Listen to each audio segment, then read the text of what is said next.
Welcome to this chess video. I'll tell you, it is really cold outside. I just got back from going grocery shopping. And of course, what does a chess player do? Well, they think chess in pretty much every situation. And so as I was warming up from being frozen cold, it kind of got me thinking, what gets a lot of players frozen in their tracks? No, it's not petrified chess. That's a completely different chess variant. Maybe I'll do a video on that if people are interested. But the thing that came to mind was when players just lose their queen outright. How do you continue the chess game from there? Especially beginner to intermediate range, most of the time they'll just resign. And to be fair, 90% of the time you'd probably be justified for resigning. But what about that final 10%? What about Hikaru Nakamura doing speed runs without his queen? Well, you're in luck because here in this chess video I'm going to show pretty much exactly how to do it without a queen, what you're supposed to do. And what better way to show that than just simply show an example. A long time ago I tried this against Nelson Bot because he's infamous for using his queen, but I'm a much stronger chess player now, so I thought I'll try it with a 1500 bot, and that didn't go too well because even without my queen I won pretty easily. So I thought let's bump it up a bit, let's try a 1600 bot. I just chose Joel Bot because he says he's a balanced player, so let's use my advice here and see how we can try and win this game. I start with e4, they play e6, which is fine, probably going to be some French defense if I play d4 and they'll play d5. But my goal is to just give away my queen to try and do this for the video. So queen to h5, they develop a piece, which is a good move, and then of course I'll just give it away. Okay, now we get to the starting position of really what to do. So first I'll choose to gain space, I'll play pawn to e5, they move the knight to the center, which is good, and now I continue developing. Now this is extremely important when you're down material. Now when I'm showing this chess video being down an entire queen, the logic still applies even when you're down by a piece. So being down by 3 points or 9 points is just much more exaggerated. So if you think logically, when you're winning in material, especially up by a piece or more, say 3 points or more, you'll generally want to be trading pieces and trying to reach an endgame, where your material advantage is really going to make a difference. So think if you were on the other side of that, if you're down a bunch of material like here, you want to do the opposite. You want to complicate the position and muddy the waters and try and keep pieces on the board. They play knight b4, of course threatening this fork of my king and my rook in the corner. I'm down a lot of material already, I can't afford to lose more material. And so I seriously considered king to d1 just to defend this, but I really don't love losing castling rights. Because we're down so much material, we have to put even more emphasis on piece development, and maybe we can try and get something going before they develop the rest of their army. So although I don't love the move to the edge of the board, knight to a3 does help defend the c2 square. They play pawn d6, fighting for the center, which is good opening principles, and I could have played d4 right away, anticipating a trade, but first I would like to kick this very active knight in my territory, force them to go back, and now I can play d4. And as the chess memes go, it's a good thing that this isn't Connect 4 because I would have already won the game. But let's continue, they play pawn to h6. There's really no reason to prevent a piece from going to g5, so really that just weakens their king for no reason. And so for now I don't really love this knight on the edge of the board. I could consider relocating it to c2, but from c2 this knight does a really good job of restricting myself. If you notice, my knight on c2 would only have these squares available, both b4 and e3 going forward, other than where I just came from, and their knight on d5 actually attacks both of those squares. So I didn't really love that. So the next logical idea is, of course, go forward, knight to c4. They play b5, kicking my knight, and intuitively I felt like knight to e3 was objectively best, but once again we are down by 9 points, and even if you're down by only 3, you still want to have the same logic of definitely trying to avoid trades whenever possible, especially of pieces. And so rather than offer them the trade, even though exchanging here would help me develop my bishop, I'm simply down too much material and I have to play something like knight to a5. They played c6, and just to show you this is not like some hand-selected game, this is just my first try against Joelbot. Wasn't spending too much time on my moves, and you can see by bishop to d2. Pretty normal developing move, restricts their knight pretty well, but of course you see the obvious, it hangs my own knight. Yes, this thing does happen, that's why even higher rated players do have to double check their moves. But I'm not being too serious about this game, I'm just trying to give a good example, and in this case even more than 9 points. So even more reason that what I'm about to say is actually really important. Bishop d3, continuing to develop, get all of my pieces active if possible. They play g5, again, just kind of weakening themselves, not really sure why they would do this, especially exposing their king more. No nonsense, I'll just castle, connect my rooks, and now I am completely fully developed. They attack my knight, that's fine, I'll just move. Now potential infiltration ideas on g6 with either my knight or my bishop. They retreat their queen back, and so my knight is attacked, I'm going to move it forward. They play the rook to g8, and now here comes a kind of interesting moment, because Of course, I thought, well, this isn't great. I don't want to leave my piece there, because if they capture here, then I would have to give up the knight and the bishop for the rook, and it doesn't matter if I'm down by 10 or 11, that's way too much. And if you're down by 3 points or 2 points at the higher levels, it's very similar where that doesn't matter a ton either. You're still down material. So we really have to do everything we can to refuse trades. Now objectively best because my knight is probably trapped. Knight captures f8, simply trades and gets rid of it. But just to prove how much my mindset was of do not trade, I actually retreated. And yeah, it does hang in my knight. That's obviously not objectively best. But it does go to show that I was more willing to move my knight back and kind of refuse the idea of this repulsive idea taken on f8. So even though it's probably a blunder, I want you to see the mindset here that I'm trying everything I can to complicate things and avoid trades. I mean, my position is not that much worse. Down by 11, down by 14, it doesn't really make a huge difference. What's more important is that I continue to keep all my pieces developed. We played g3, kick their queen back, try and keep things complicated once again. They move back. I captured here on d6, trying to open up the e-file for a rook. They capture, and now bring a rook to e1. They develop, which is a fine idea, and okay, I want to gain some space, I play pawn to c4. I don't mind as much trading pawns. When you're down a bunch of material, trading pawns isn't nearly as dangerous as trading pieces. In fact, in a lot of endgames, it's a good strategy to try and trade off those pawns and make things more likely to be a draw, which is not such a bad result when you're down material. But they go knight to b4, and I'm not going to hang my piece this time, bishop to e4. They capture the pawn, and so let's kick their knight back. Again, it's in my territory, let's try and push it back. We're down a ton of material. It's much more important to be active and keep them from having threats and counterplay than it is about taking material and playing some nuanced thing to reach an endgame. We're simply down way too much material. We can't afford to trade into an endgame where we're down by 9 points or 15 points or even 3 points. It's going to be a losing situation. So much better is try and keep things complicated when you're down that much material. And if you end up blundering your queen somewhere in the middle game, this is a good strategy if you choose to not resign. If you want to play on, just try and complicate the position. You're already lost, so you might as well take it. It's kind of like a free roll, because if you lose, you would have lost anyway, and if you get a draw or even a win, then that's points that the other chess players wouldn't have been able to score in that position. Knight d3, a really strong outpost, and once again, I really don't want to trade. As strong as that knight is, I refuse to trade. I'll just move my rook to e3. They develop, and now I'm looking at squares to put my other rook. This a1 rook is not so active, and maybe I could have considered f1, but really I would like to use the e-file. Unfortunately, this knight is in the way, so I'll have to swallow my pride here, and I think that knight is a really strong outposted piece. I think I will take it. They take back, and I don't care about the d3 pawn. It's more important to keep developing, keep being active, getting all of my pieces into the game. They, of course, defend the pawn, and okay, fine, now we'll take the free material.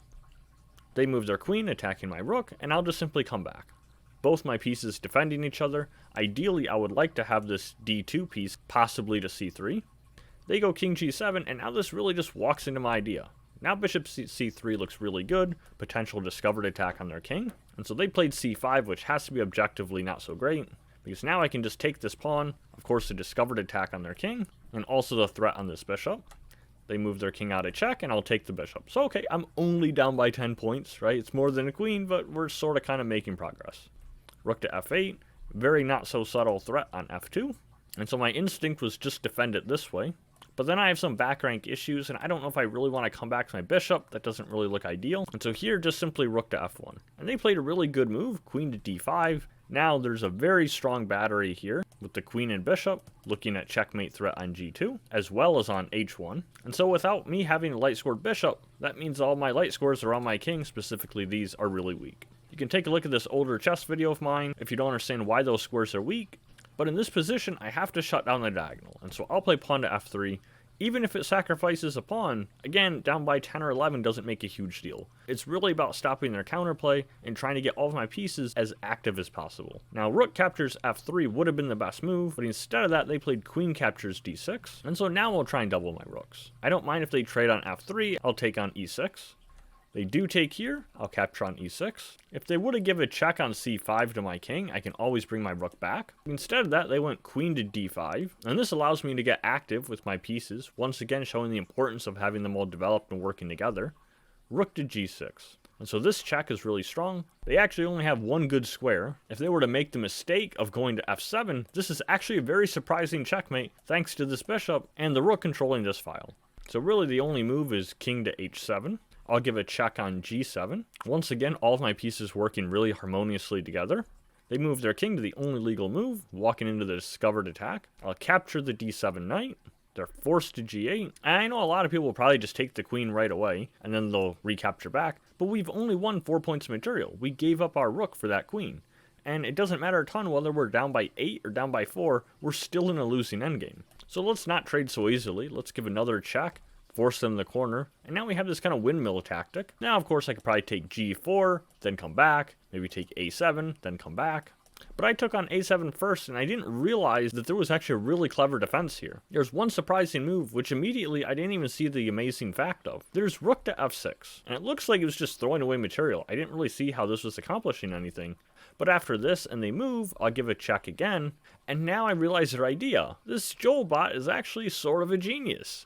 Now he's cleared the f8 square for his king, and so he doesn't have to walk back into the discovered attack, and so now I just give up the opportunity that I should have had to take his queen. But we'll continue. We're only down by 2 points of material, and after being down by something like 14 or 15, this really doesn't seem too bad. I'll move my bishop back, again, continuing to play this in a way where everything is defended and all my pieces are very active. If they give me the opportunity and I defend all the checks, I might even get 2 rooks on the 7th rank. But right now, the biggest threat is my very exposed king. And so we have to look for checks along this diagonal. That's exactly the move that they played. I go to f1, and they played rook to a7, which objectively is not so great, but from a human standpoint, I actually kind of like this move. Because again, from white's perspective, being down material, they really want to avoid piece trades. They want to keep complications on the board. The problem is, in this situation, I'm more or less forced to trade, and I don't love trading this rook on a7. The reason I'm forced to trade is where else can I go? I can't stay on the 7th rank. Going to g8 simply loses the rook for nothing. Going here or here loses the rook to the queen, pawn, or bishop. And so the only other move I have is rook to g6. But after that, it's not so clear what I do after rook to f7, and now my king is under a discovered attack itself, and there's just so many threats on the board. So unfortunately, they've kind of forced me into trading, so I do have to take. They capture back, and now once again with my exposed king, I'm a little bit worried of this diagonal. And so the main check they have is here on a6. And so I have to be careful my rook does not get forked in the process, but I bring my rook to e6. The idea of stopping this check, and my king is relatively safe for the time being. They played queen to b7, but now I found a pretty strong idea here, which is bishop to b4 check. And the reason this is strong is I'm actually going to win back their queen, even though I have to give up some material in the process. The reason I win their queen is because if they come up to the 7th rank, then I have this rook check, and I'm going to win the queen with the fork. And the only other move, king to g8, but then I'll play rook to e8 check. They must come up to one of these 2 squares, and then I give a check on e7. And so because my pieces stayed active, I'm able to now try and fight back and get their queen. So we play this, they do trade, I'll trade down. And as I mentioned before, this is objectively a losing endgame. They have that extra minor piece, but I have a lot of extra pawns. And especially if they're able to keep their pawns on dark squares, then I'd be able to win those. If they have them protected like here, it's going to be very difficult for me to make progress anywhere on the board. So I come up, it's the endgame, I have to get my king active. They move the bishop off the diagonal, which there was really no reason to do. I would simply have to go around the bishop anyway. So I bring my king up, they shuffle their bishop, but already it's not super clear. Now I go up, I didn't want to convey my intentions of running to this pawn here. I may also choose a different route. I may also go here and start supporting some of these pawns advancing. So by kind of going the center, I'm a little bit more flexible to where my king might go. They move their bishop, probably assuming that shuffling will be okay, but already king to f5, and I'm threatening to win a pawn. If they play this check here to defend this pawn, well then my king can come up, and it looks like I'm going to win this pawn here. And so from being down a ton of material, it looks like we're very close to turning the tide again. They move their bishop, shuffled again, and now I'll just take the free pawn. Now material is equal, and I'm actually winning this endgame now. I have pawns on 2 flanks of the board, and that bishop is going to get outstretched. Now they give the check, but I'll threaten to win this pawn. Bishop check again, but that's hopeless. I'll just take the pawn here. They couldn't defend it because it was a dark square. King to f6, trying to corral my king. But I'm not worried because principal of 2 weaknesses. I'll simply push pawns on both flanks, and this bishop is going to have a very difficult time trying to stop them. I'll play here instead, which is very important. If I made the mistake of a5, it wouldn't blow my entire advantage, but now the bishop can shuffle along this diagonal and keep my pawns from advancing. And then their king only has to worry about one flank. So b5, they shuffle back, I keep advancing on that side of the board, and now I push here. because if they go here and tie down, then I can start pushing this g-pawn. They defend, the g-pawn starts moving. It's very difficult to stop both threats at once. I'm kind of surprised their king moved back. I was honestly expecting the bishop check. Then I hide in the corner, and they really can't stop me promoting. So I'll promote to a queen. They come up. I go f7 check. According to the post-game analysis, queen d5 check was a little bit faster. They move back. I'll push my pass pawn. If they don't capture it, this is going to be checkmate with either a rook or a queen. So they really just have to take the pawn, lose their piece, capture back. And now with their king completely cut off the back rank and no stalemate tricks left, I simply advance the a-pawn. And then, of course, for little style points, I'll under-promote into a rook. And that's how you make a comeback with no queen. But of course, that's just one example. But the main thing I wanted to share with this video was that when you're down a ton of material, with the queen being a very extreme example, you want to complicate the position and muddy the waters, but especially avoid trading pieces. If you're up a bunch of material, especially pieces, then you want to trade in most cases, and reach an endgame that's more favorable as you have a lot more material. There's exceptions, of course, but that's where a little bit of chess study comes in handy, so you know which endgames are better for you and which ones are not. So maybe next time you lose the queen, if you can hold out, try not resigning and see where it gets you. Even if you just win 1 out of 10 games, that's a huge success, when you would have otherwise lost every single game if you had just resigned.